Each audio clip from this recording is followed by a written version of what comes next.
siratal mustaqim. Siratal ladzina an'amta 'alaihim. Baik, pertama sekali ala wassalan kepada Lutfil Hadi, pada Afzal, pada Raja Muiz, pada Alim, Isa dan juga Syafi ke Klinik Tadabbur Siswa Anjuran Tadabbur Center. Dan terima kasih adik-adik sekalian kerana sudi untuk menyatakan komitmen pada usrah sebegini. Pertama-tama saya maklumkan adik-adik semua masih lagi di kampus, di alam pengajian di kampus. Dan satu perkara yang bagi saya agak bagus dan membanggakan saya sebenarnya, saya sangat-sangat seronok bila mana ada wujud segelintir anak muda yang di samping selesa dengan kelas-kelas di universiti ataupun mereka selesa dengan kos pengajian yang mereka ambil, adik-adik antara orang yang menyatakan komitmen untuk mengikuti satu program luar daripada pengajian, iaitu untuk bersama-sama dengan Klinik Tadabbur Siswa untuk membincangkan tentang Al-Quran. Jadi biasanya kita mungkin seronok kalau kita dapat join benda-benda yang memberikan kita gelak tawa, kan? Kalau perkara tu mungkin menyebabkan kita boleh tergelak, terbahak-bahak, mungkin kita menyeronokkan. Tapi mungkin adik-adik benda yang meronokkan adik sekalian adalah bila mana mendapat memahami Al-Quran. Ini adalah satu perkara yang saya sangat-sangat jealous dengan adik-adik sekalian, sebab saya dulu di zaman kampus mungkin tidak ada peluang sebegini. Ada orang menyatakan kesediaan untuk nak guide, untuk nak bantu membimbing untuk kita dapatkan tadabbur yang bagus dalam pembacaan kita.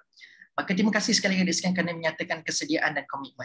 Dan seterusnya adik sekalian, saya tak nak ambil masa yang panjang. Kita sesi pertama ni dimohon kepada kita nak berkenal-kenalan yang paling utama supaya saya tahu kelebihan dan kekuatan adik-adik masing-masing.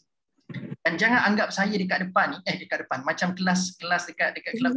Jangan anggap saya dekat dalam sesi ni adik sekalian macam orang yang akan jadi ustaz kepada adik sekalian. Tidak. Saya akan sentiasa mengharapkan adik sekalian akan ada buah tadabbur yang saya akan pelajari. Sebab bila sebut tadabbur saya dengan tadabbur Lutfil Hadi, tadabbur Afzal, tadabbur Raja Muiz, tadabbur Alim Isa, tadabbur Syafi, beza-beza. Mungkin Lutfil Hadi bila dia baca ayat yang sama dengan apa yang saya baca, dia akan nampak perspektif yang berbeza. Mungkin Alim Isa bila mana dia baca ayat yang sama dengan saya baca, dia nampak perspektif yang lain. Maka tadabbur dia tidak akan berfokus kepada satu. Tidak. Barangkali ada orang nampak ayat tu dia relatekan dengan perkara yang berbeza. Okay? Jadi saya sangat mengharapkan sesi kita ni, yang 5 orang tak ramai, 5-6 orang ni, sesi untuk kita berkongsi buah tadabbur masing-masing. Okay? Buah tadabbur masing-masing. Baik, adik-adik sekalian, sebelum kita lanjutkan lagi, kita kena kenal dulu. Kan? Kena kenal. Sebab ada muka-muka yang saya nampak macam familiar. Macam Raja tengok Raja Kelih, kata Kelantan ni, kita kata Raja Kelih. Raja Kelih, macam biasa tengok. Jadi mungkin boleh perkenalkan serba sedikit latar belakang adik sekalian. Saya mulakan dengan diri saya terlebih dahulu adik sekalian. Nama saya Syahmi Syazril bin Azmi. Mungkin anda dah tak tahulah kenal ke tidak. Biasa familiar ke dengan saya adik sekalian? Bajet nak tengok popular. Bisa tengok Astagfirullah. Okay, baik. Saya Syahmi, saya asal daripada Negeri Sembilan adik sekalian. Juga ada darah kacukan, bukan dengan negara Arab, bukan dengan negara Jerman, tidak, adik sekalian kacukan dengan Kelantan. Jadi orang Negeri Sembilan kacuk dengan Kelantan, jadilah saya adik sekalian. Jadi saya belajar dulu di UIA. Ada orang UIA sini? UIA Gombak. Okay, UIA, Raja Muiz UIA. Saya UIA IRK ataupun Islamic Revealed Knowledge ataupun takhassus atau pengkhususan dalam bidang Quran dan Sunnah. Saya sekarang berkhidmat di Tadabbur Center selaku CEO di Tadabbur Center bersama-sama sahabat saya Ustaz Syahri Abdul Rahman dan juga Dr. Azrul Azlan. Jadi itulah serba sedikit adik sekalian tentang diri saya. Kalau ada apa pun nanti dalam sesi-sesi akan datang kita akan terus berkenalan lah. So mungkin ini permulaan perkenalan awal saya dengan adik sekalian. Okay, jadi silakan adik sekalian. Saya mulakan dengan Alim Isa dulu. Sebab spek dia nampak mengancam bulat gitu. Silakan adik. Assalamualaikum warahmatullahi wabarakatuh. Nama diberi Muhammad Alim bin Isa dan saya asal orang Selangor. Negeri tak ada air lah.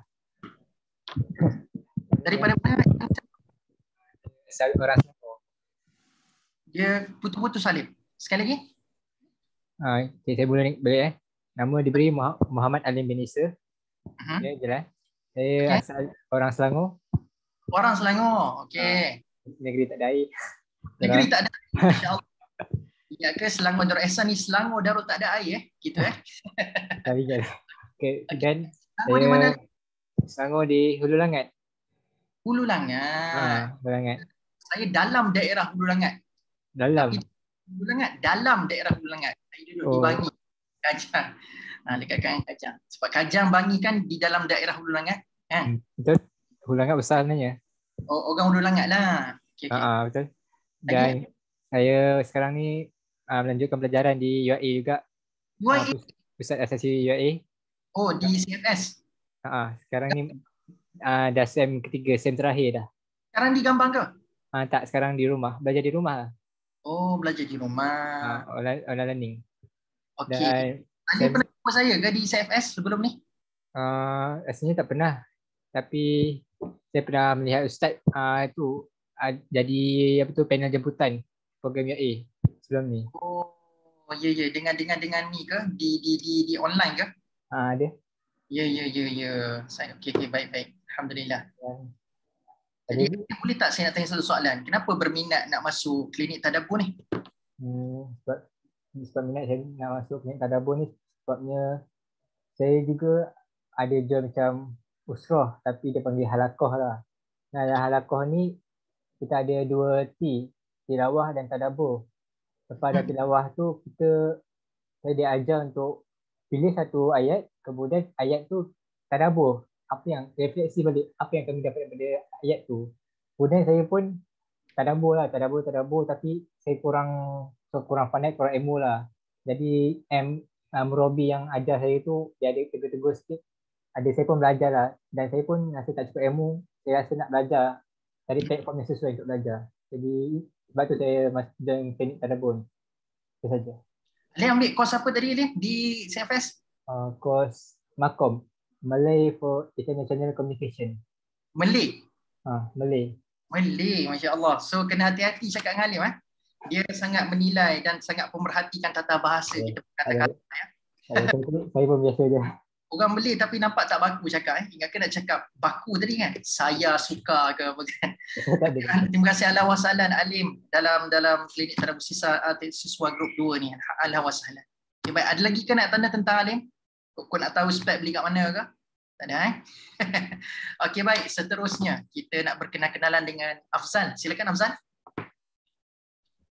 Okay. Assalamualaikum warahmatullahi wabarakatuh. Salam perkenalan.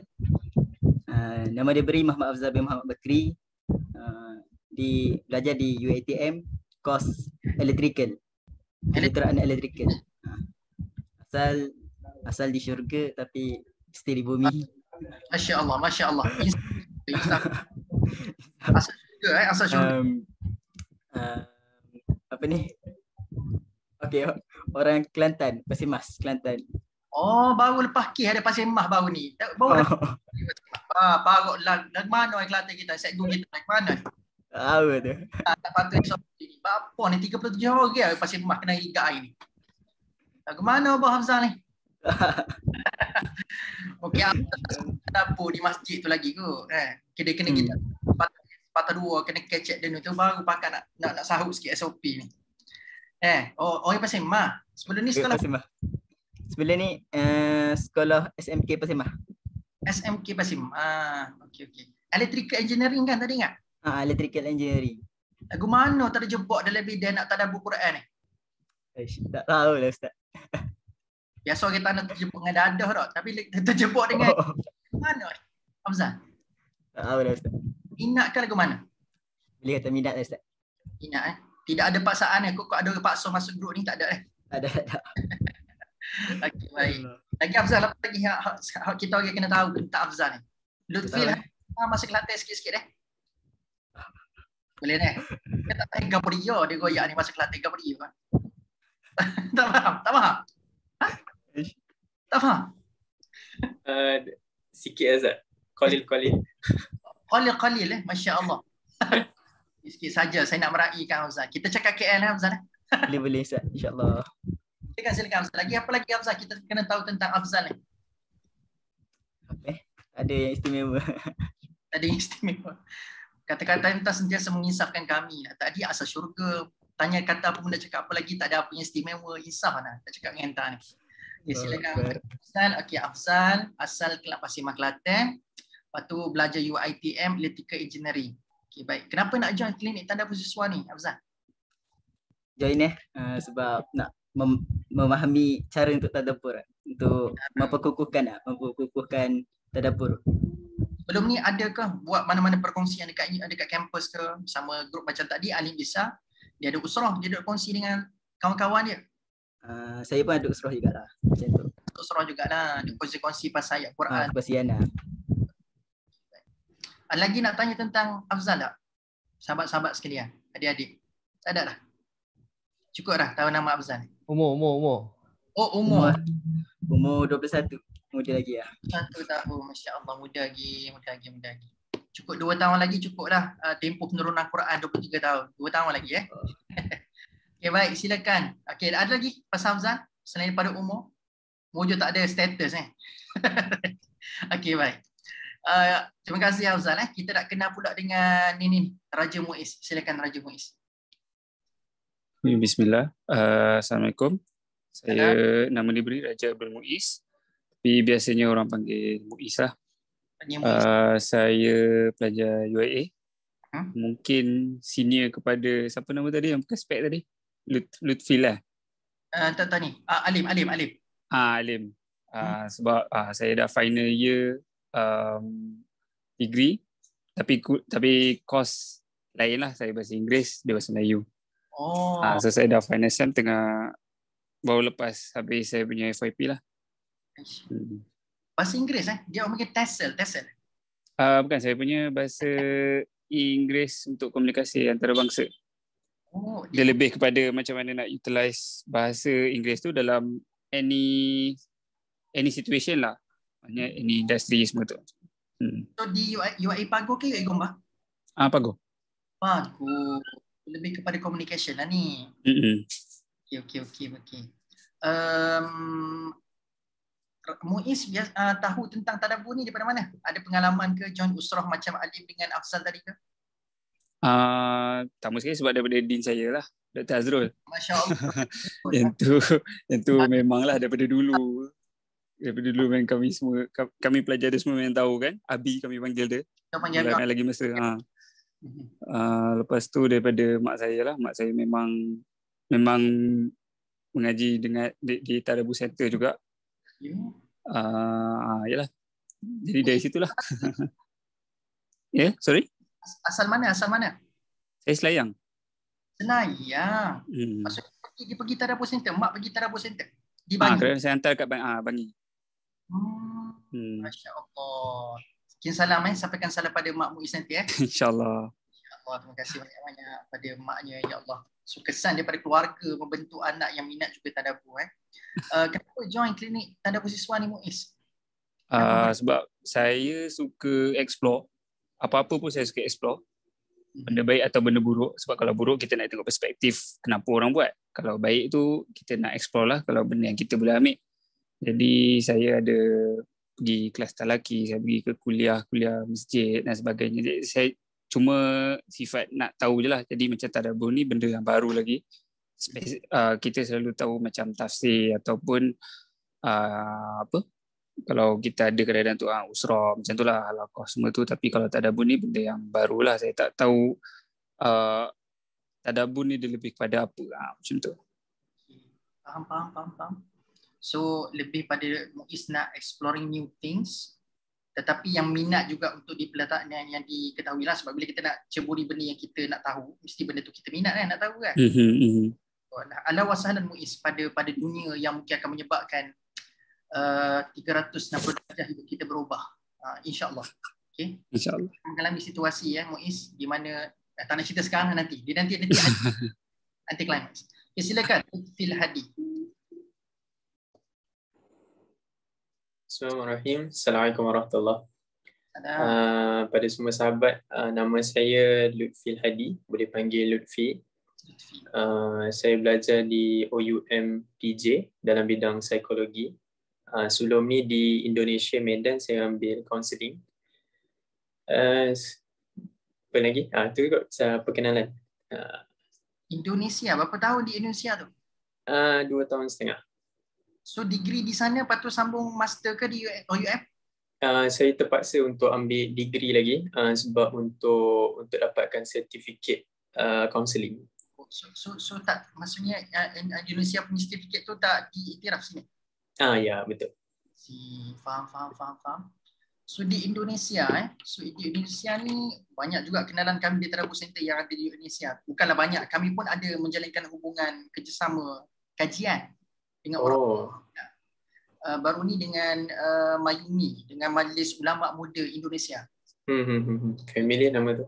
Familiar So Miyumi lah singkatannya Miyumi. Di Indonesia 2 tahun Di sana ada tak join kuliah tadabbur dekat Indo? Macam kalau talaki secara depan-depan tu tak ada lah. Kalau macam ada pun just online YouTube video sebab satu saya ada dekat Medan Indonesia. So untuk dapatkan source ni kebanyakannya daripada Jawa Barat sana. So macam bahagian Sumatera Utara ni dia bukan kurang tapi dia baru lagi nak naik lah untuk Islamic punya state ataupun Islamic punya ilmu ni. So sekarang di OUM ambil psikologi. Psikologi, betul. Tahun berapa dah di OUM? Tahun 2. Tahun kedua. So OUM berapa tahun total? 4 tahun. InsyaAllah. So macam orang kata macam double degree lah. So psikologi dan apa tadi? Counselling. Psikologi. Satu bidang yang agak related tau dengan Quran yang Lutfi nak kaji lebih dalam lepas ni. So, I see. Kenapa Lutfi minat nak study ataupun nak tahu lebih tentang tadabbur ni? Kenapa? Sebab mungkin satu sebab saya suka berkongsi dengan orang ramai. Macam anything yang saya dapat saya suka share through IG, through YouTube. And salah seorang lagi yang influence saya untuk masuk kelas ni adalah Fakrul Islam, kalau Ustaz kenal. Fakrul Islam, kenal mana? Lutfi? Kenal ni, dulu saya diploma Darul Quran dengan Fakrul Islam. Hantar Darul Quran. Hantar pernah jumpa Ana di DQ dulu lah. Allah alam sebab saya kenal Ustaz waktu dekat dalam TV, Ustaz. Dan TV? Masya Allah.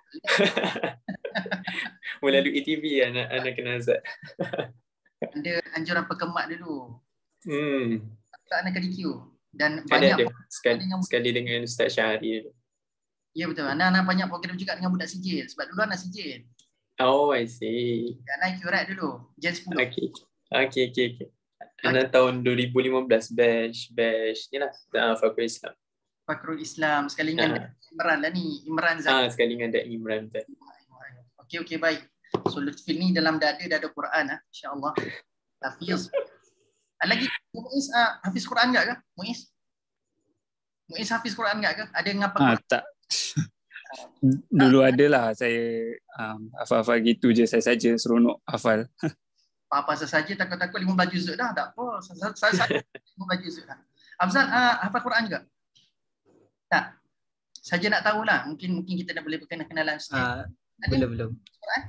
Tak. Alim bisa. InsyaAllah Ustaz. Macam mana? InsyaAllah akan datang. Hantar DQ juga ke, Alim? Tak, saya biasa je. Sekolah harian je. Tapi sempat hafal Quran? Hafal sama juga macam biasa-biasa je. Ada masa datang baca. Okey, baik. Terima kasih pada Lutfi. Panggil Lutfi ke nak panggil Lutfi? Lutfi. Okay, baik. Terima kasih Lutfi. Familiar nama tu Lutfi di Facebook saya tu. Nampak macam agak nampak nama Lutfi tu di sini. Okay, nama Facebook Lutfi Hadi kan? Ya, betul, Lutfi Hadi. Rasanya familiar. Terus Syafiq. Masya Allah, senyum tadi tak lekang senyum Syafiq. Assalamualaikum semua, sahabat-sahabat Robi, Ustaz Syahmi dan sahabat sekalian. Sebenarnya Ana excited sebenarnya sebab bersama dengan sahabat-sahabat yang hebat daripada UIA kan, daripada kaunseling dan sebagainya. Baik, nama saya Syafiq Tarmizi, nama saya Ahmad Tarmizi. Saya berasal daripada Ipoh, Perak. Sekarang tinggal di Ipoh. Alhamdulillah masih lagi belajar di KUIPS, Kolej Universiti Islam Perlis, dalam jurusan Bahasa Quran dan Sunnah semester 2. Jadi itu saja, insya-Allah Ustaz. Ya. So Perlis masya-Allah di bawah naungan Mufti Dr. Mazhar ni, insya-Allah. Allah Akbar. Kuib Oh, so Dr. Azrul pun dia asal orang Perlis. So dia pun juga antara orang yang mencari kuib ni, pelajar-pelajar kuib. Sebab dia pun antara orang yang tanggungjawab untuk mengajak orang untuk mendaftar di kuib tu, Dr. Azrul. Walaupun dia mengajar di UIE, tapi sebab memang dia kena cari juga pelajar-pelajar untuk nak mendaftar di kuib. Okey, baik. Tadi kos apa tadi? Quran Sunnah? Dalam bahasa Quran dan Sunnah. Bahasa? Bahasa Quran dan Sunnah. So, maksudnya bahasa Arab lah. Dia bahasa Arab tapi dia tak fokus dalam bahasa. Dia tak mendalam. Cumanya dia masih lagi dalam subjek Quran Sunnah tapi dia tidak mau kepada bahasa sangat. Dia campur juga. Dia campur. Tapi mana big programnya adalah Quran dan Sunnah. Itu? Ya, betul lah. Aywa. So ada belajar ulum Quran, tafsir, semua ada lah. Ada, insyaAllah. Belum lagi, insyaAllah akan belajar. So di kuib degree? Ya, saya betul. Degree, okey. Tahun keberapa dah, Syafiq? Tahun pertama, semester 2. Tahun pertama semester 2. Wow. Umur berapa tahun, Syafiq? Umur 21, sama dengan Afzal. Umur sama, 21 tahun. Lutfi, umur? Saya sebaya Ustaz Fakrul, 24. 24 lah, okey. Alim? Rasanya 21 juga. 19. Oh, lagi muda. Masya Allah, lagi muda. Muiz, 22. Saya 24. 24. Okey, sama dengan Hadi ni. Afzal sama dengan Syafiq. Alim lah paling junior lah ni. Super junior lah, orang panggil super junior. Okey, baik. Syafiq Quran Sunnah, asal Ipoh Perak. Saya juga kerap kipuh untuk makluman Syafiq sebelum ni. Oh, kat mana Ustaz? Dia banyak pergi ke Allahu Akbar, Masjid Nur Ramadan. Di Simampulai? Ya? Di Simampulai kot? Ya, betul. Simampulai tu. Biasa ke sana ke? Pernah ke sana. Pernah ke sana. Rasanya surau tu. Dia naik taraf dari masjid. Ya, saya asalnya surau. Satu lagi saya pergi kat Surau Tul. Apa benda Surau An-Nur ke? Allah Akbar, saya tak ingat. Tak ingat lah. Ada 2 tempat lah biasa saya pergi di Ipoh tu. Antara yang kerap menjemput saya sebelum PKP tahun lepas. Lepas PKP tu memang susah lah, banyak online lah. So kerap juga saya pergi Ipoh ni. So orang Pulai, orang Sipulai, orang dekat tu memang biasa familiar dengan saya dekat sana. So alhamdulillah lah. Terima kasih kerana sudah perkenalkan diri. So mudah-mudahan perkenalan ni akan menyebabkan bibit perkongsian kita ni ataupun perbincangan kita jadi lebih mesra. Okey, baik. Lebih kurang dalam 30 minit yang berbaki sebab sini maklumkan ada yang nak exam Esok ada exam ke? Siapa yang nak exam tu? Kata ada exam tu. Sebab saya dimaklumkan oleh urus dia, katanya ada yang nak ambil exam dalam masa yang terdekat, nak study. Jadi limitation kita mungkin sampai pukul 9 suku macam tu lah adik-adik sekalian. So tak apa, awal-awal ni kita lebih pada perkenalan supaya kita tidak kekok lah. Macam orang tak apa, orang Kelantan kata tak awkward orang kata. Tak awkward kita nak berbincang. Tambah-tambah Lutfi Hadi ni, Lutfi ni orang psikologi, dia tahu dah tak? Dia sebelum kita nak buat apa-apa, dia kena ice breaking dulu kan. Dia kena kita tembus orang tu punya personality dulu, tahu macam mana background, barulah kita boleh berbincang dengan lebih lancar. Lutfi belajar psikologi mesti belajar tentang ni pedagogi, macam mana kita nak pendidikan belajar juga pedagogi pendidikan. Dia basic lah Zat. Sebab macam saya ambil psikologi counselling. So dalam psikologi counselling ni dia more kepada macam mana kita nak create awareness pasal mental health, macam mana kita nak BKD semua dia tu ya betul. Macam sesi counselling ni. Saya pun antara orang yang pernah terjebak dalam New Age tu. Sebelum ni masa saya bidang motivasi dulu. Tapi alhamdulillah gunakan dalam penyampaian khususnya. Saya nampak berkesan sebenarnya. Alhamdulillah adik sekalian, malam ni kita lebih kepada saya nak tengok adik sekalian punya perkongsian sebab saya percaya mesti ada minta adik sekalian buat kajian tentang ayat-ayat pilihan kan? So adik sekalian ada ayat pilihan masing-masing kan pada malam ni kan? So malam ni lebih kepada saya nak tengok macam mana adik sekalian punya perspektif. So bila adik sekalian baca satu ayat tu macam mana perspektif yang adik semua congkak. Sebelum saya bentang macam mana metode pembentangan saya, macam mana asas dia, saya nak dengar terlebih dahulu apa yang adik sekalian biasa ambil ataupun perspektif yang biasa adik sekalian ambil kepada satu-satu ayat. So bila tadabbur adik sekalian, dia akan ada asas yang kita perlu pergi. Contoh pada satu ayat tu, apa perkara pertama yang kita kena tengok terlebih dahulu. Sebelum kita nak digest, kita nak relatekan dengan diri kita, dia ada disiplin dia. Tadabbur ni dia tak dapat lari daripada ada disiplin.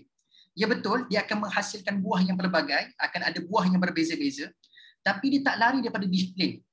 Tapi sebelum saya bentangkan apa disiplin tu, saya nak tengok dulu macam mana adik sekalian manage tadabbur yang biasa adik semua ketengahkan kepada diri adik sekalian dan kepada apa yang adik sekalian kongsikan kepada orang sekeliling, supaya saya boleh tahu apa kekuatan dan apa yang saya boleh bantu untuk membantu adik sekalian dalam tadabbur ni. Nama pun klinik kan.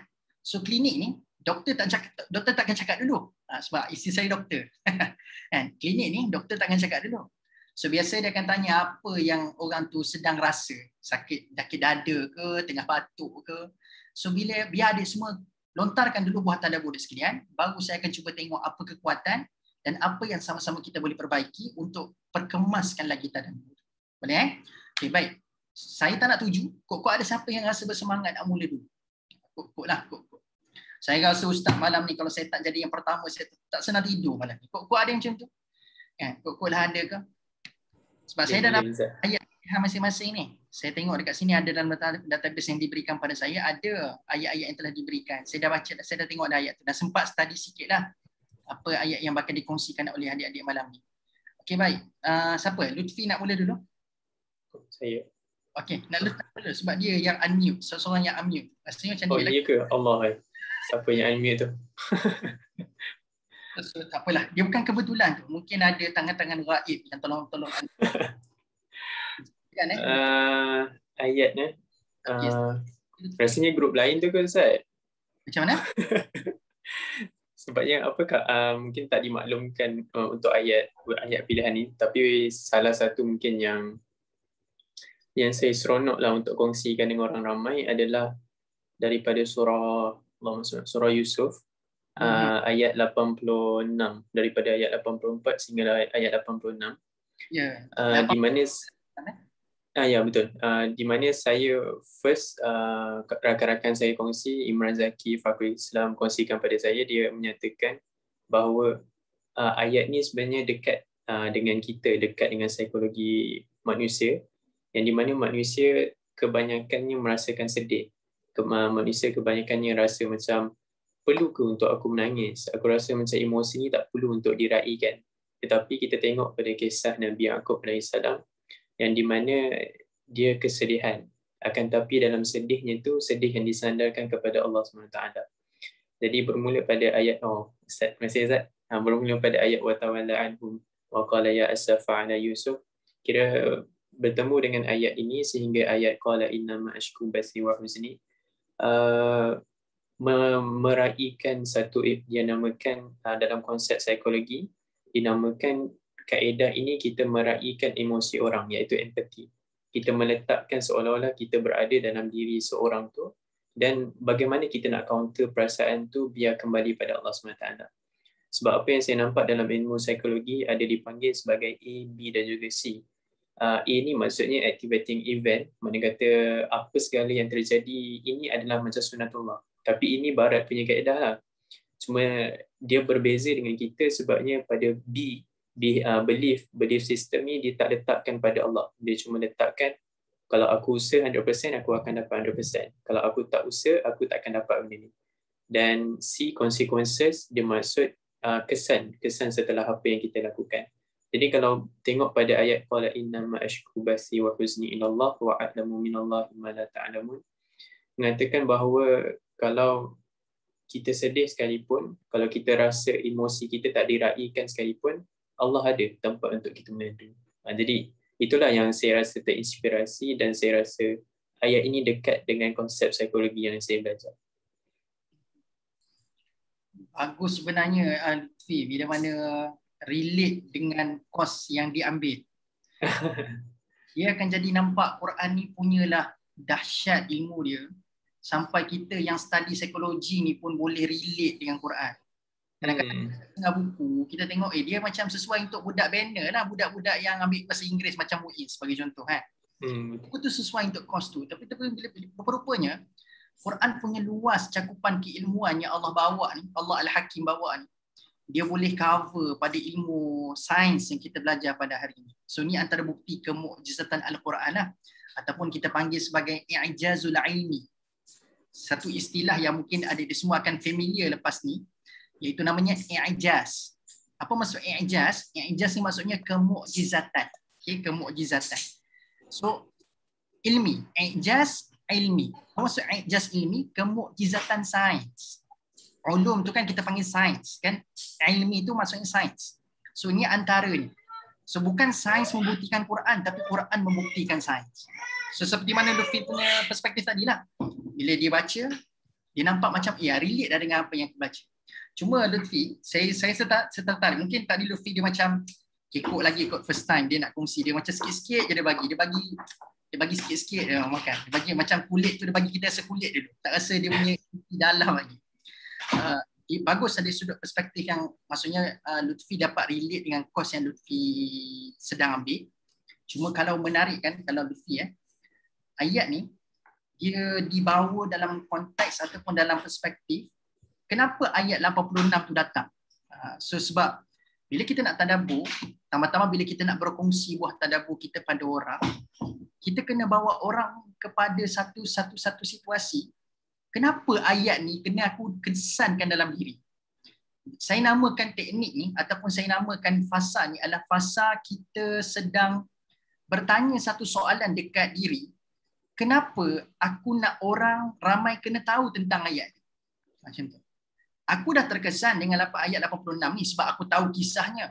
Iaitu Nabi Yaqub AS sedang mengalami kesedihan yang sangat dahsyat sebab berlaku kehilangan anak kali yang kedua. Kan? Tetap Lutfi, babak cerita ni mengenai Nabi Yaqub yang hilang anak kali kedua. Anda tahu kan babak Nabi Yaqub AS ni dihilang anak 2 kali. Kali pertama dihilang Nabi Yusuf AS. Kali kedua dihilang siapa? Bunyamin. Kan? Bunyamin adalah anak yang seterusnya hilang. So ayat innama ashku basi wa huzni inallah ni datang berkisahkan tentang berlaku kehilangan anak kali yang kedua ini. Okay? Jadi nak katanya adik-adik, so first kali kalau kita, pentingnya kita tahu sirah di sebalik ayat. Anda catat poin. Sirah di sebalik ayat. Jadi ini antara perspektif yang anda kena berikan perhatian sebelum melakukan tadabbur. Tapi bear in mind, ini bahasa Muiz ni, bear in mind bear in mind, tak semua ayat dia ada cerita. Faham? Ataupun bahasa familiar kita panggil sebagai sebab nuzul. Dia sebab nuzul ni biasanya kalau kata setengah para ulama ulum Quran, sebab nuzul ni banyak ayat-ayat yang berkaitan dengan ayat-ayat hukum. Kan dalam Quran kan ada ayatul ahkam, ayat-ayat hukum. Jadi biasanya ayat-ayat hukum ni kebiasaannya memang ada sebab nuzul. Sebab nuzulnya apa maksudnya adik-adik? Sebab nuzulnya adalah sebab penurunan ayat. So mungkin berlaku satu situasi maka berlakulah sesuatu penurunan ayat kepada Nabi Muhammad SAW. Tapi ada pun satu lagi istilah yang dekat-dekat dan mirip dengan sebab nuzul, kita panggil sebagai kisah di sebalik ayat. Ataupun sirah di sebalik ayat. Contoh. Surah Duha. Ini sebab saya buat contoh sebab saya tengok tak ada yang bawa surah Duha pada malam. Contoh surah Duha. Surah Duha kalau ikutkan tidaklah dinamakan ada sebab nuzul surah tu diturunkan. Cuma ada cerita di sebalik kenapa surah tu diturunkan. Boleh beza tak? Sebab nuzul dan cerita kenapa surah tu turun. Sebab nuzul ni dia khusus. Sebab peristiwa tu turun ayat tu. Itu sebab nuzul. Tapi kisah ni dia lebih kepada apa yang Nabi sedang rasa waktu ayat tu turun. Boleh beza tak? Apa yang Nabi sedang rasa waktu ayat ni turun. Macam surah Yusuf. Ada tak digambarkan sebab nuzul turun surah Yusuf? Tak ada.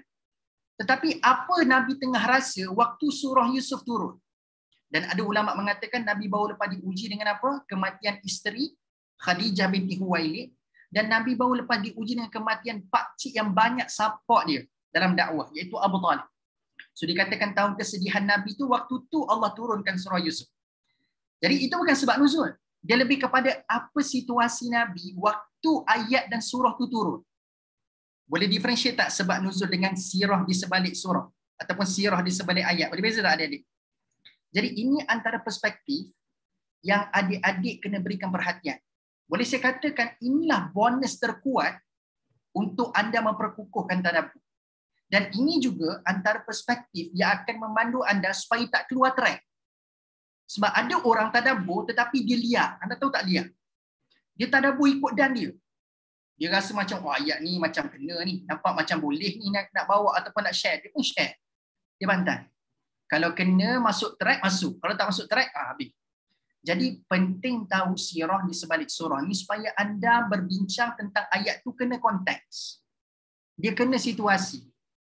Ya betul tadabbur ni dia boleh luas, dia boleh mencakupi banyak sektor, tapi dengan ada sirah di sebalik ayat tu dia akan menyebabkan anda ada guru disiplin. Anda tahu guru disiplin? So bila anda keluar track, guru disiplin tu akan angkat rotan. Masuk. So sirah tu ataupun kisah tu akan bawa anda kekal pada track.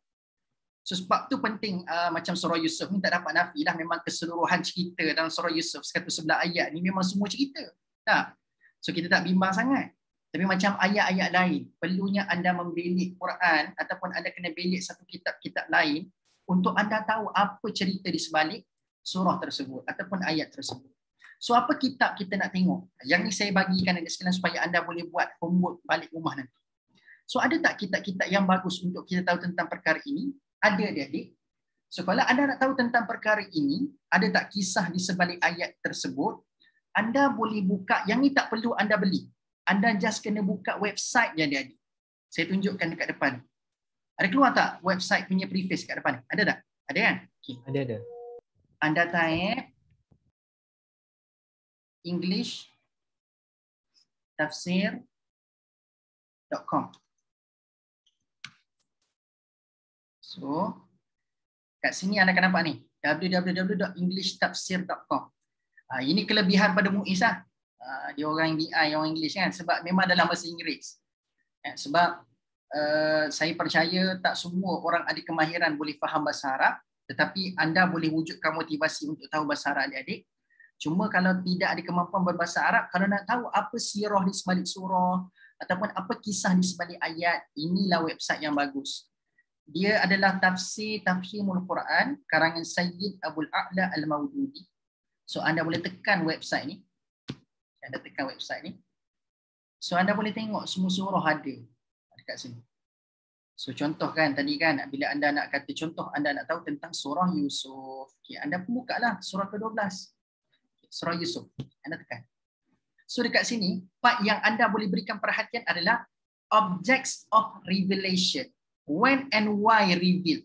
Yang ni yang anda kena berikan perhatian. So bila anda tahu latar belakang surah, anda tahu latar belakang ayat, maka anda pun ada base, ada basic perbincangan tadabbur anda tu. So dia tidak liar. So anda akan stick pada apa dia punya, orang kata benda, mirip situasi yang Nabi lalui itu dengan apa yang sedang anda nak tadabburkan itu. So tidaklah anda ikut dan anda je nak tadabbur, buat situasi yang anda reka-reka sendiri tapi tak kena pun dengan ayat. So inilah guru disiplin anda. So ini antara rujukan lah. Antara rujukan yang anda boleh tahu tentang ayat-ayat ataupun surah. Ataupun kalau siapa yang ada kelebihan buka kitab Arab, boleh baca buku-buku bahasa Arab, anda boleh buka Qasasul Qur'ani. Qasas Qur'ani karangan Dr. Salah Abdul Fattah Al-Khalidi. Ini pun antara yang bagus. Kenapa saya cadangkan Dr. Salah punya kitab adik-adik? Kerana bila sebut tentang kisah, kenapa saya tak ragu sebut figure ni, Dr. Salah?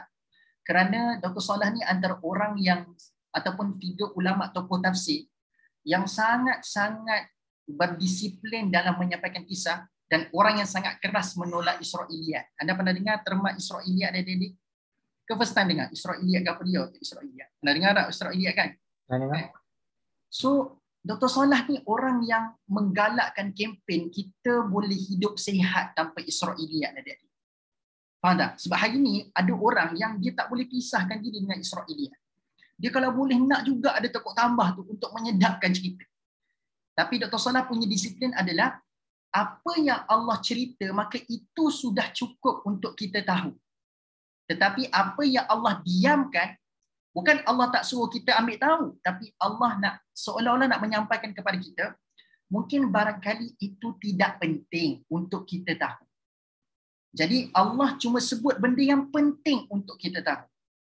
Kalaulah penting sangat, mungkin dah lama Allah sebut siapakah wanita yang goda Nabi Yusuf AS. Betul tak betul? Allah sebut namanya. Kalau penting sangat tahu siapa wanita yang duk goda. Alih-alih Allah cuma sebut siapa? Imra'atul Aziz. Kan? Tak sebut pun namanya siapa. Tak sebut ke namanya Zalikha ke Zulaikha ke. Kan? Tapi kita hari ini dapat tahu sebab apa? Terbantu dengan Israiliyat tu tadi. Kan? Punyalah Allah nak jaga aib manusia tak sebut nama, tapi kita duk sibuk. Terganggu pula fikiran kita tak tahu siapa nama yang duk menggoda Nabi Yusuf AS. Lagi sakit jiwa kita bila tak tahu kita tanya soalan yang tak penting. Kita tanya contoh macam soalan apa? Akhirnya Yusuf ni kahwin ke tidak dengan Zulaikha? Contoh. So kita terperangkap dengan benda yang tak penting adik-adik. So bila Allah previewkan itu, maka itu sudah mencukupi untuk kita mendapat petunjuk. Sebab Quran bukan kitabul tarikh, bukan kitabut tarikh. Laisa kitabut tarikh. Dia bukan kitab sejarah adik-adik. Quran ni apa? Quran huwa kitabul hidayah. Quran itu adalah kitab petunjuk.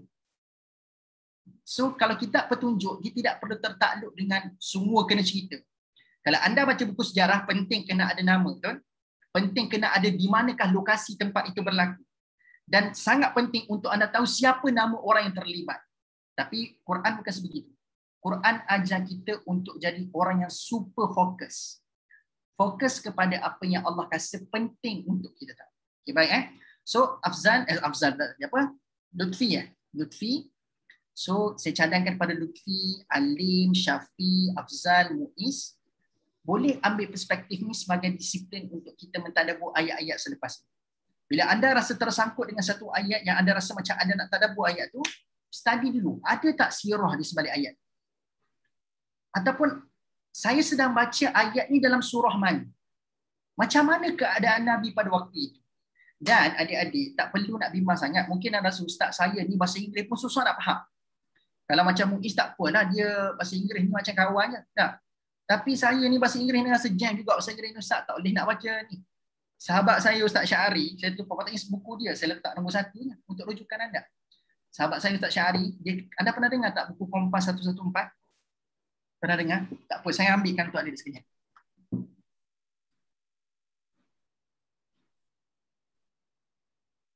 Mungkin Atika boleh screenshot babak ni. Saya promote buku Ustaz Syahari, so boleh dapat royalty promosi. Okey, baik adik-adik. Babak ini dekat dalam buku Kompas 114 ni, Ustaz Syahari ada tulis. Saya rasa babak yang paling mahal dalam bukunya adalah babak ni. Bahagian belakang sekali buku dia ada satu peta. Anda pernah tengok tak buku ni adik-adik? Dah memiliki belum buku ni? Pernah. Belum lagi. Belum lagi. Okay, tak apa. Kalau belum, anda cuba tanya urus dia. Pokok dia boleh uruskan untuk anda mendapatkan buku ni. Bahagian yang paling mahal adalah bahagian ni adik-adik. So Ustaz, macam mana saya nak tahu tentang apa yang Nabi sedang rasa waktu surah tu turun ataupun ayat tu turun? Ini peta yang sangat membantu adik-adik. Sebab anda akan tengok ni, so nanti kalau anda nampak ada bahagian nombor-nombor kat atas tu kan. Clear ke tak clear gambar saya? Clear kan? So ada nombor-nombor kat atas tu nombor surah. Dan diletakkan bersama-sama sirah perjalanan Nabi. So macam dekat bawah ni kan. So anda akan tengok ada fasa-fasa yang telah dipecahkan. So fasa 1, dakwah secara rahsia. So apa yang turun waktu dakwah secara rahsia. Kedua, fasa dakwah terus terang ataupun terang-terangan. Apa surah yang turun waktu dakwah terang-terang. So apa penting anda tahu sirah di sebalik surah ni adik sekalian? Supaya apa? Contoh fasa ketiga, kalau anda tengok fasa ketiga, dia adalah fasa pembantaian ataupun boykot. Anda nampak tak ni? Kan? Fasa pembantaian fizikal dan boykot kepada Nabi dan para sahabat. So adik-adik, apa yang anda rasa bila ada orang boykot anda? Apa yang anda rasa bila ada orang pulau anda? Orang tengah bantai fizikal anda. Anda rasa apa? Tertekan tak? Kuyak. Tertekan. Kita rasa stres. Dan ada sahabat-sahabat dah mula rasa betul ke ajaran yang Nabi bawa. Sebab apa yang aku lalu sekarang ni nampak macam tak senang. Rasanya kalau aku ikut Muhammad, patutnya jalan yang aku lalu ni makin senang. Tapi aku nampak setakat aku ikut Muhammad makin susah. Tak dapat support pula daripada pemimpin orang Quraisy di Mekah. Jadi situasi itu yang melatari Nabi waktu ayat-ayat dan surah itu diturunkan. So anda sudah ada idea dalam kepala, oh, Nabi sedang rasa tertekan. Nabi sedang rasa di pulau. Sahabat-sahabat mula ragu dengan apa yang Nabi bawa.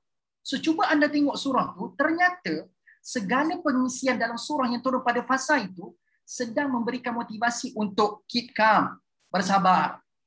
Kamu sedang berada di jalan yang betul. Istiqamah, terus ikut Nabi. Dan bila Nabi rasa down, ayat-ayat itu memberikan motivasi untuk Nabi terus membawa agama. Nampak tak? So bila anda dah tahu sirah di sebalik surah, anda tahu dah. So bila surah tu turun dalam fasa tu, memang tak ada cerita lain. Memang untuk membangkitkan motivasi Nabi dan para sahabat. Jelas? So penting tak tahu sirah? Penting. So di samping Maududi punya website ni adik-adik, cuba dapatkan buku ni.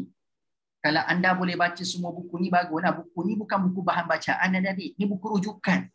Anda kena bezakan buku anda beli tu buku bacaan dengan buku rujukan. Yang ni buku rujukan. Okay, ini buku rujukan.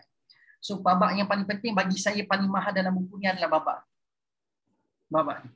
Dan memang penulis pun mengaku dia ambil daripada Maududi punya konsep ataupun penulisan. So ini adalah pemetaan daripada apa yang anda baca daripada englishtafsir.com. Ni cuma dia petakan sahaja. Boleh? So you get something tak adik-adik? Rasa macam pergi klinik tak? Kan? Alhamdulillah.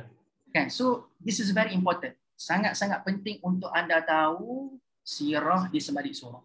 Barulah bila baca innama ashku bathi wa huzni ila Allah tu, memang patutlah Sayyidina Umar sampai ayat ni tak boleh pergi, tak boleh sambung lagi dah lepas tu ayat 87. Sebab Sayyidina Umar faham ayat ni. Dia tahu cerita dia macam mana. Apa sirah di sebalik surah ataupun sirah di sebalik ayat. Sebab memang disebutkan dalam riwayat dia adik, Sayyidina Umar lepas baca ayat 86, dia tak boleh teruskan pergi ayat 87. So ni sebab nak katanya ayat 86 ni sangat-sangat berat dan sangat-sangat sentimental. Pada orang yang kita kenal sebagai orang yang sangat hardcore jiwanya. Sayyidina Umar Al-Khattab adik-adik. Sampai ayat 86 tak boleh nak teruskan pergi 87 sebab terlalu sedih bila baca ayat 86. Boleh kan? So relate tak? Nampak tak something yang very important? So antara key pointnya tahu sirah di sebalik ayat ataupun surah. Okay, baik. Ini antara yang saya boleh tambah baiklah daripada Lutfi. So seorang punya satu punya perbentangan pun lama macam ni dia punya perkongsian. So macam anda bersedia tak untuk sakit kepala dengan Quran adik-adik? Saya ikut Panadol kata anda rasa anda ada masa untuk sakit kepala. Kan, tapi Quran ni memang menyebabkan anda bukan sakit kepala, dia menyebabkan anda rasa macam nak tahu lagi. Ini salah satu cara untuk anda nak mentadabbur, anda tahu sirah di sebalik ayat. Tapi anda kena bear in mind, sekali lagi Muiz punya quote dia kata bear in mind, anda jangan expect semua ayat ada sirah. Anda kena pegang ayat saya ni ataupun anda kena pegang kata-kata saya. Tidak semua ayat ada sirah. Sebab itu ayat ni terpecah pada dua. Ayat muhkamat, yang ni catat point. Okay. Ayat muhkamat, yang kedua adanya ayat mutasyabihat. Pernah dengar tak istilah ni adik-adik? Ayat muhkamat, ayat mutasyabihat. Ayat muhkamat, dia adalah ayat yang memang dah muktamad dah. Itulah perbincangan. So dia tidak wujud pada perbincangan yang agak panjang tentang ayat-ayat muhkamat. Melainkan hukum hakam dan sebagainya lah. So ayat muhkamat ni lebih kepada benda yang dah qata'i, benda yang telah diputuskan. Tapi ayat mutasyabihat inilah yang biasa kita duk bawa tentang tadabbur, ataupun yang banyak tadabburnya berlaku pada ayat-ayat mutasyabihat. So ayat-ayat yang ada buka luas perbincangan. Muhkamat dia qata'i dah.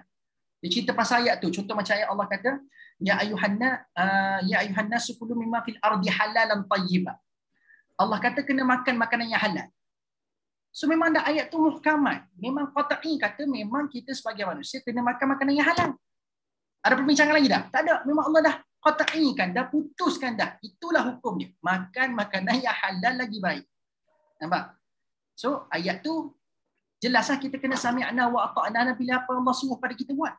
Tapi ayat-ayat mutasyabihat yang ni yang banyak kita wujudkan perbincangan tadabbur. Boleh faham adik? Setakat ni? So anda kena clarify dulu. Ayat yang anda nak bincang panjang ni ayat muhkamat ke mutasyabihat.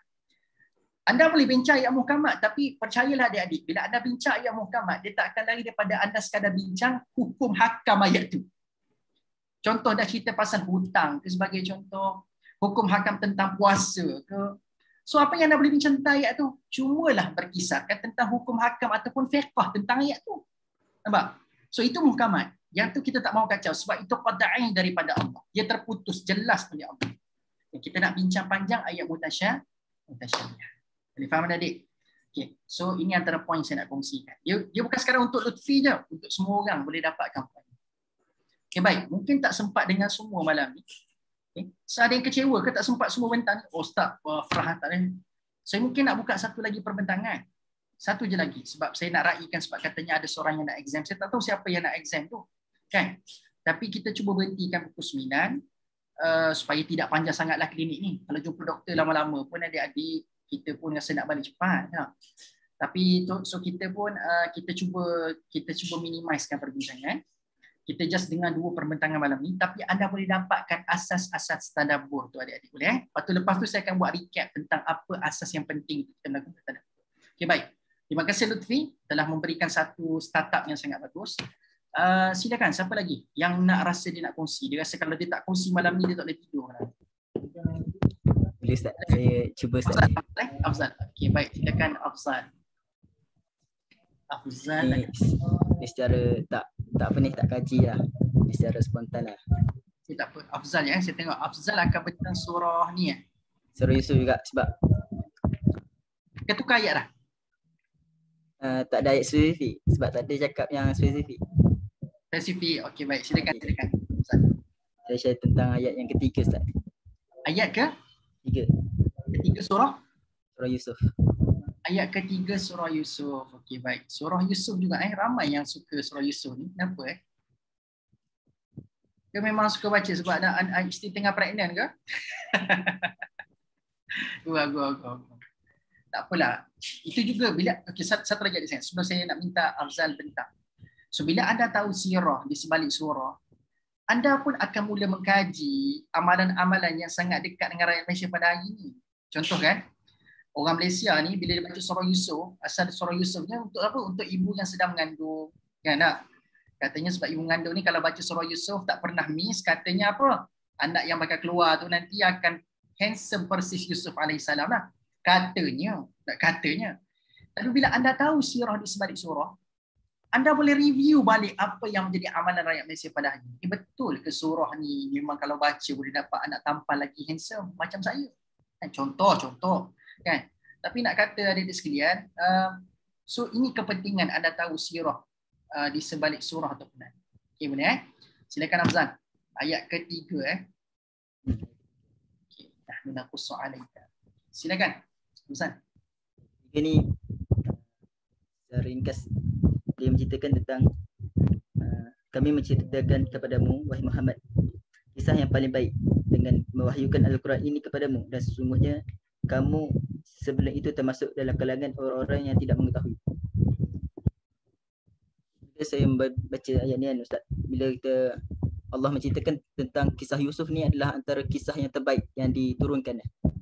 Bila kita tengok antara sebab kisah-kisah di sebalik kisah turunnya surah Yusuf, macam Ustaz kata, turunnya surah ni sewaktu anggaran dalam tahun ke-10 Hijrahan Ustaz kan.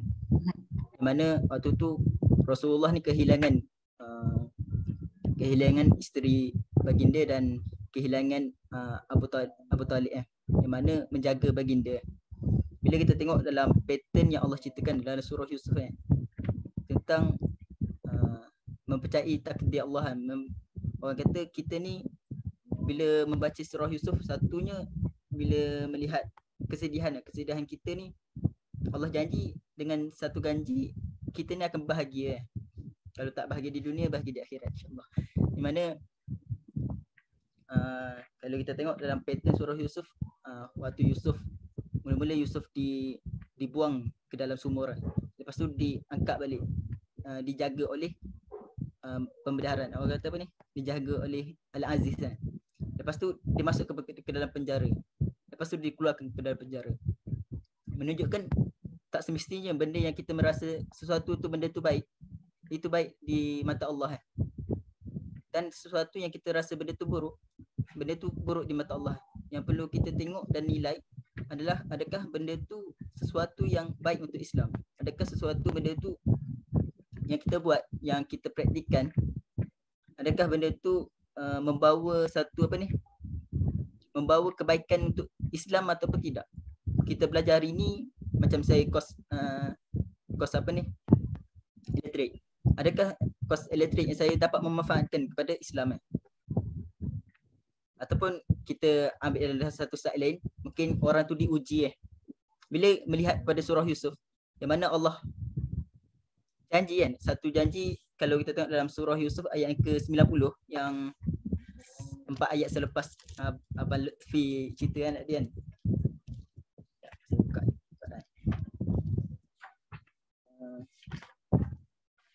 Ayat ke-90, yang mana ayat yang kat bawah tu, sesungguhnya Allah telah melimpahkan sesiapa yang bertakwa dan bersabar, maka sesungguhnya Allah tidak mensia-siakan pahala orang yang berbuat baik. Ingatlah bahawa yang bila kita cuba untuk ikut Islam, cuba untuk berkorbankan masa contoh korbankan masa untuk kita belajar tadabbur Al-Quran sesungguhnya nak korbankan masa waktu exam satu benda yang orang kata berat juga kan. Tapi kita cuba untuk bersabar dalam mentaati Allah kan. Sesungguhnya Allah ni akan membalas berjasa orang yang sentiasa bertakwa dan bersabar. Secara ringkasan Ustaz. Terima kasih Afzal atas tadabbur. Memang ternyata ayat ketiga surah Yusuf ni memang memberikan kita satu, orang kata overview lah tentang surah Yusuf yang mengandungi 111 ayat. Sebab anda bayangkan, bila Allah nak jadikan surah Yusuf is the best story in Al-Quran, takkan Allah nak buat pendahuluan cerita tu biasa-biasa. Apa perasaan anda bila anda baru baca ayat ketiga, anda tak go deep lagi pada separuh surah pun tak sampai lagi. Lebih separuh pun anda tak sampai lagi, tapi permulaan lagi dia telah menangkap perhatian anda dengan Allah mengumumkan, Allah telah memberikan satu anugerahan, satu anugerah perfilman dunia. Allah kata the best story in the world adalah cerita Nabi Yusuf AS. So biasa kalau anda kan, biasa kalau contoh kan, saya rasa adik-adik semua ni macam muka-muka suci belaka ni tak pernah tengok wayang kot rasanya kan. So biasalah, saya pernah tengok wayang saya ngaku lah adik-adik Cuma nak katalah contoh macam kita ni, kalau contoh kawan kita kata Avengers Endgame dah keluar sebagai contoh kan. Masa Avengers keluar adik sekalian, anda mungkin tak akan rasa tertarik nak pergi beli tiket yang mungkin mahal pada waktu tu, Endgame. Tapi mungkin ada kawan anda bagi tahu, weh cerita ni memang best gila. Ni bahasa orang muda lah kan. Cerita ni memang best gila weh, kalau kau tak pergi tengok rugi. Contoh. Kalau aku bagi rating lah ada 5, aku bagi 6 contoh. Jadi bila anda dengar review orang macam tu, anda rasa macam memang aku kena beli. Aku kena pergi juga tengok. Aku tak perlu tunggu cetak rompak keluar, aku tak perlu tunggu link video dekat download dekat website untuk aku nak tengok. Aku kena tengok sekarang. Jadi Allah dah bagi tahu siap-siap dalam segala bandingan-bandingan cerita yang ada dalam Quran, dengan segala bandingan cerita yang ada kat muka bumi ni, cerita surah Yusuf is the best. Ahsanal qasas. Jadi kalau saya nak perkemaskan lagi apa yang Afzal dah bagus tadi, dia bawa perspektif yang sangat bagus. Kalau saya nak perkemaskan apa yang Afzal bawa tadi adalah antara tips yang anda boleh gunakan untuk tadabbur ni adik-adik adalah anda tadabbur secara harfiah. Catat. Tadabbur secara harfiah. Kalau anda tengok ayat 3 ni adik-adik, dia banyak kalimah. Nahnu 1, naqsu 2, alaika 3, asana 4, qasas 5. Jadi mungkin adik-adik, kalau kita mungkin diberikan contoh macam ada orang yang nak tahu tentang Quran, dia kata you have 5 minutes, kamu ada 5 minit je nak bentang pada saya tentang Quran. Kita mungkin ada satu ayat yang panjang, kita rasa terkesan dalam kehidupan kita, tapi masa cuma 5 minit. Jadi mungkin antara tips tadabbur saya pada adik sekalian yang kedua pada malam ni adalah, kadang-kadang anda tak perlu fokus kepada keseluruhan ayat, tapi anda cuma highlightkan 2 ke 3 kalimah dalam ayat. Itu pun dah cukup untuk memberikan anda gambaran yang sangat superb pada ayat itu. Kadang-kadang tadabbur tidak berlaku kepada keseluruhan ayat, tapi tadabbur mungkin hanya berlaku pada 1-2 kalimah yang ada ayat dan pada ayat. Macam saya kan, bila saya baca ayat ketiga ni, antara yang menangkap perhatian saya adalah 2 kalimah ataupun 3 kalimah. Iaitu ahsan al-qasas, ada dua kalimah kat sini, the best story. Yang kedua, ghafilin. Jadi saya mungkin kata, oh tak sempat ni masa 5 minit je. Saya mungkin saya akan tadabburkan ahsan al-qasas saja sebagai contoh. Jadi bila anda highlightkan beberapa perkataan, maka anda mudah nak bawa orang kepada kepentingan, nak kena tahu kenapa cerita ni the best story. So anda kena bangkit ke persoalan terlebih dahulu. Kenapa cerita ni best? So mungkin anda boleh relate kan. Ni tadabbur berlaku So anda boleh relatekan dengan situasi. Okey, kau tanya, contoh kalau anda tanya kawan anda, apa pendapat kau untuk kita nak jadikan sebuah cerita tu ataupun kita nak iktiraf sebuah cerita tu the best story, apa kriteria yang perlu ada? Cuba kau habak kat aku sepatah dua. Kau kata cerita Endgame tu best kan? Kenapa Endgame best? Kenapa Endgame best? Cuba kau cerita kat aku. 1-2 poin ataupun apa 2 benda ataupun 3 benda penting yang kita boleh katakan dengan ada 3 benda ni, dia memang jadi the best story. So contoh kan, kalau orang yang minat dengan wayang, kalau kita tanya apa kriteria cerita yang best, dia akan cakap lah, mesti kena ada babak apa? Action. Betul? Dia mesti kena ada babak plot twist yang sangat dahsyat. Apa lagi? Kena ada babak apa? Ataupun kalau biasa-biasa orang yang nampak biasa-biasa ataupun dia baru newbie dalam cerita-cerita dekat pawagam ni, mungkin dia kata cerita yang best itu memerlukan watak dan hero yang handsome. Betul? Kalau hero tak handsome, tak nak tekan untuk beli tu ada di sekalian. Mesti hero kena handsome. Kan? Jadi cuba anda relate. Okey, kalau itulah ciri-ciri cerita yang best, now kita observe Surah Yusuf. Satu, kalaulah nak cerita tu nak dikatakan best, kena ada watak dan 3 yang handsome. Bukankah dalam surah Yusuf ada the best human being? Ada orang yang paling handsome dalam cerita ni. Siapa? Yusuf. Satu. 2. Kalau kau nak kata ada babak plot twist tu adalah benda yang sangat digemari oleh penonton-penonton wayang. Dalam surah Yusuf punya berlambak plot twist yang berlaku. Plot twist pertama bila adik-adik? Bila orang tengah duk framing Yusuf sebagai penggoda, tiba-tiba ada sekalian, dia keluar dan bersih nama bukan sebagai seorang penggoda. Dia pernah dibuang dalam telaga, pernah masuk dalam penjara, tiba-tiba plot twist, jadi raja lepas ni. Weh, dahsyat plot twist tu. So kalau kita kata mesti kena ada plot twist adalah gambaran cerita terbaik, memang surah Yusuf ada babak plot twist. Betul? Babak apa lagi ada di action, babak sedih, sentimental, ada semua dalam surah tu. Jadi sebab tu saya nak persembahkan tadabbur, saya akan bawa objek-objek gambaran supaya kita nampak adik-adik, oh bila orang tengok box office, oh macam ni ikut istilah zaman sekarang kalau kita nak katakan surah Yusuf punya cerita ni. Kan? Gambaran surah Yusuf punya cerita ni, gambaran sekarang ni adalah box office lah, terma dia. The best story tu kan, kita kata best story tu macam mana kita nak gambarkan dalam bahasa terkini? Box office lah. So surah Yusuf ni cerita box office. So anda nampak tak? Penjenamaan semula tu sangat penting untuk menarik masyarakat kita ni dengar tadabbur. So tidaklah bersifat klasik. So Lutfi mungkin dia biasa kot, orang psikologi. Ada orang yang mungkin dia tak boleh statik dengan pendekatan klasik. Sebut ahsan al-qasas, sebaik-baik kisah. Kadang-kadang orang tak dapat tangkap apa maksud sebaik-baik kisah. Tapi cuba anda rebrand. Anda kata okey, lebih kurang saya nak sampaikan ahsan al-qasas ni adalah box office. Anda rasa orang yang dengar, oh, surah Yusuf, box office, dapat faham tak? Automatically, orang zaman sekarang dengar, tak kira lah umur apa pun adik-adik, dengar word box office, faham dah dia. Cerita tu memang dahsyat kan? Box office. Nampak tak? Satu lagi adik-adik sekalian, yang ni memerlukan pemikiran aras tinggi nak buat benda ni. Tetapi syukurlah kita ada ustaz-ustaz seperti Nu'man Ali Khan. Anda pernah dengar tak Nu'man Ali Khan adik-adik? Kan? So ustaz seperti Nu'man Ali Khan, dia juga ada buat gambaran tentang macam mana dia konsepkan tentang kenapa kita katakan surah Yusuf ni the best story. So ni antara benda yang saya ambil daripada kuliah Ustaz Nu'man, yang dikatakan bagaimana kita boleh katakan surah Yusuf ni the best story. Antara buktinya adalah benda ini. Dia pecahkan surah Yusuf yang ada 111 ayat tu kepada 12 babak dalam surah Yusuf. Dan anda bayangkan adik-adik, bila disusun surah Yusuf ni ikut cerita dia, ikut plot dia, anda akan tengok inilah dia punya episod-episod dia.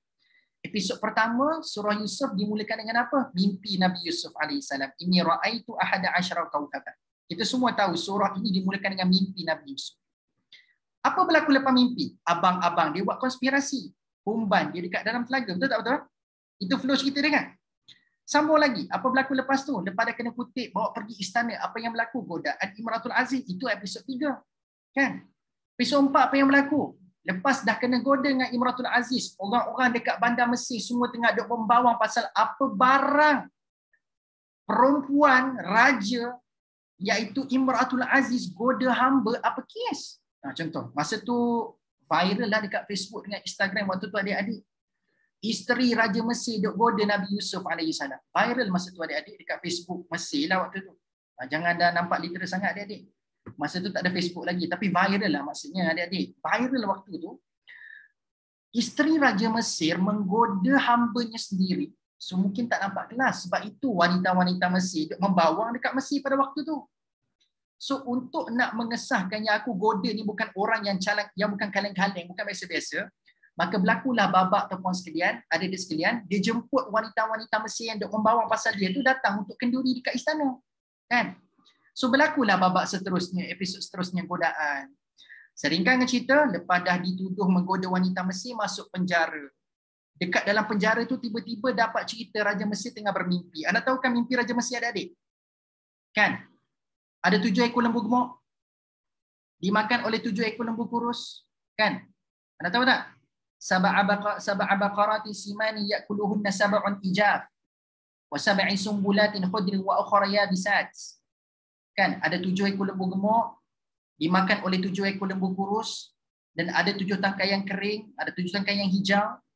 So, Raja Mesir bermimpi. Babak ni sangat penting. So, bila Raja Mesir bermimpi, dekat dalam penjara ni ada babak. Iaitu Nabi Yusuf dia takwilkan mimpi 2 orang banduan dekat dalam penjara. Ada 2 orang banduan tu, seorang banduan tu mati. Seorang lagi banduan dia hidup dan terus berkhidmat dengan raja. Tapi Yusuf ada pesan, kau tolong habakkan cerita dekat dalam penjara ni, aku tolong tafsirkan mimpi kamu ni kepada raja lepas ni bila kamu dah keluar. Tapi kan dalam ayat tu Allah bagi tahu syaitan telah melupakan lelaki tersebut untuk ceritakan perihan Nabi Yusuf. Maka Nabi Yusuf pun duduklah dekat dalam penjara lama. Sampailah berlaku Raja Mesir ni bermimpi. Bila Raja Mesir bermimpi, barulah kawan yang dah keluar penjara tu teringat, kawan aku Yusuf dalam penjara, aku lupa nak cerita pasal dia. Nampak? So nak katanya bila keluar penjara tu, dia tak teringat nak cerita pasal Yusuf kepada Raja directly lepas keluar penjara. Tapi lepas kes Raja Mesir bermimpi ni, baru dia teringat tentang Yusuf AS. So siapa yang takwilkan mimpi Raja Mesir? Yusuf AS. Nampak ni? So lepas Raja Mesir bermimpi, dia tafsirkan mimpi Raja.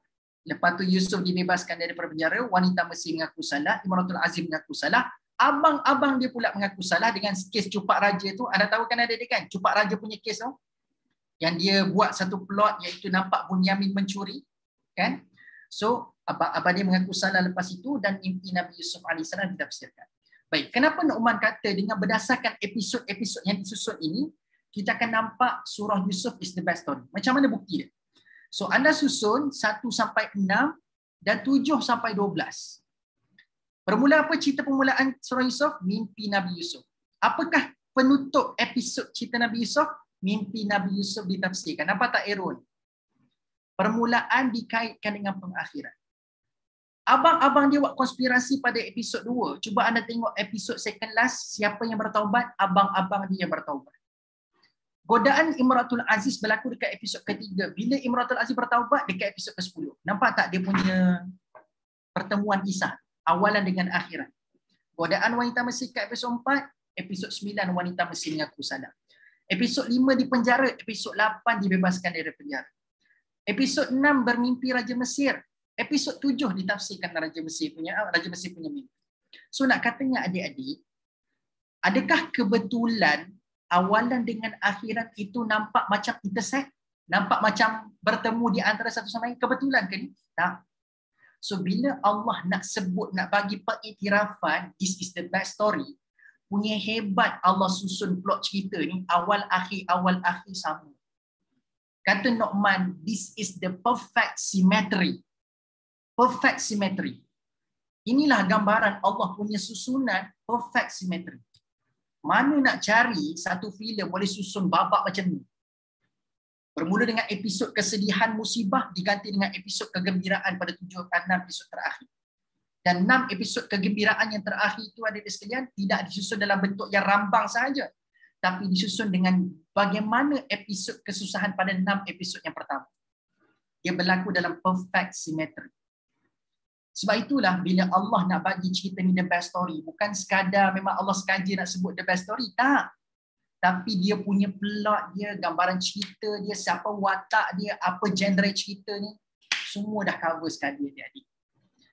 Kalaulah ada poster cerita surah Nabi Yusuf punya cerita ni, surah Yusuf ni punya cerita ada poster, saya boleh katakan posternya adalah surah Yusuf berada pada surah yang ke-12 dan berada pada juzuk yang ke-12. Anda perasan? Surah ke-12 pada juzuk yang ke-12. Dalam erti kata lain, surah Yusuf bukan sekadar menang pada cerita, tapi surah Yusuf dah menang pada trailer lagi. Trailer dia je dah win. Surah ke-12, juzuk ke-12 dan bukan kebetulan ada 12 episod dalam cerita. 12. Trailer dia je dah menang. Belum anda terjun ke lautan dalam lagi surah Yusuf. Nampak? So begini cara adik-adik anda menimbulkan kelaparan pendengar untuk rasa aku nak tahu lagi lah apa best sangat cerita ni. Nampak tak? So bila kita dengar tadabbur begini menyebabkan orang tertanya-tanya lalu anda menjawab satu persatu, di situlah tadabbur sedang berlaku.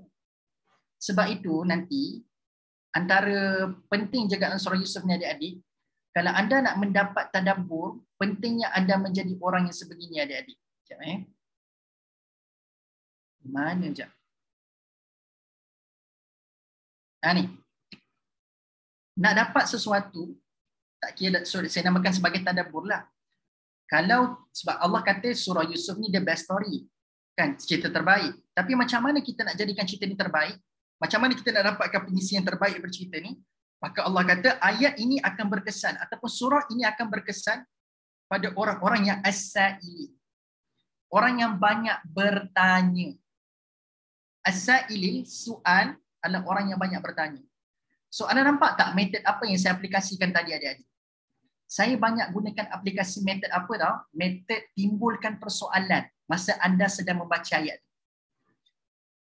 So bila anda buka tafsir, so mesti anda kena ada satu sebab kenapa anda nak buka tafsir. Apa sebab dia? Sebab anda ada soalan pada ayat. Betul tak? So bila anda baca ayat itu, anda kena munculkan persoalan yang berkualiti. Kenapa ayat ni datang? Begitu. Apa cerita di sebalik ayat ni? Kenapa ayat tu disebutkan perkataan itu? So bila anda keluarkan persoalan-persoalan sebegitu, anda sudah ada sebab yang terbaik untuk anda buka kitab tafsir kat belakang. Kalau anda baca terjemahan anda rasa macam aku dah faham dah, anda tak ada reason kenapa anda nak bilik kitab kat belakang tu. So bila anda timbulkan persoalan berkualiti, bukan tujuan untuk menghinakan ayat tu, tapi untuk anda lebih faham. Sebab dalam Quran Allah ada kutuk juga orang yang bertanya tapi tujuan menghinakan ayat Quran. Sebab tu Allah kutuk orang-orang yang bertanya dalam surah An-Naba amma yatasaalun. Kan orang yang bertanya yatasaalun. Tapi Allah kata ada juga kategori orang yang bertanya tapi dia bagus, iaitu surah Yusuf. Dia bertanya setiap ayat yang dia lalu dalam surah Yusuf tu, dia bertanya soalan yang berkualiti untuk dia nak lebih faham tentang ayat. So dalam ayat tadi kan, ayat 3 yang dikongsikan oleh Amsal tadi, so apa persoalan yang bagus yang anda boleh munculkan dalam ayat 3 ni? Anda mungkin bertanya, kenapa cerita ni the best story? That's the very good question. Anda tanya soalan, kenapa surah ni ataupun cerita ni cerita terbaik? So nampak tak? Soalan yang anda munculkan menyebabkan anda nak buka kitab kat belakang tu dan anda mula nak study. Kenapa cerita ni terbaik? See? So metod menimbulkan persoalan. Nanti adik-adik saya akan kongsikan pada sesi akan datang akronim tadabbur. TADABBUR.